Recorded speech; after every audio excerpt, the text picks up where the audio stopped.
Ako po ay si Victor Torres, 49 years old, may asawa at 3 anak.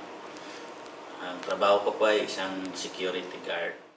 November 2, 2020, nasusunugan kami doon. Dahil sa electrical wiring yung nag-shortage, hindi naagapan ng bumbiro, naubos po kami isang compound.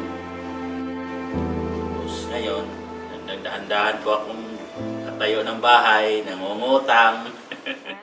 Pangatlo ko na rin itong utang doon sa SB Finance.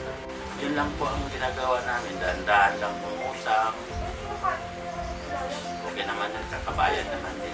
Paano? Ang dasal ng Panginoon. Makaahon man lang.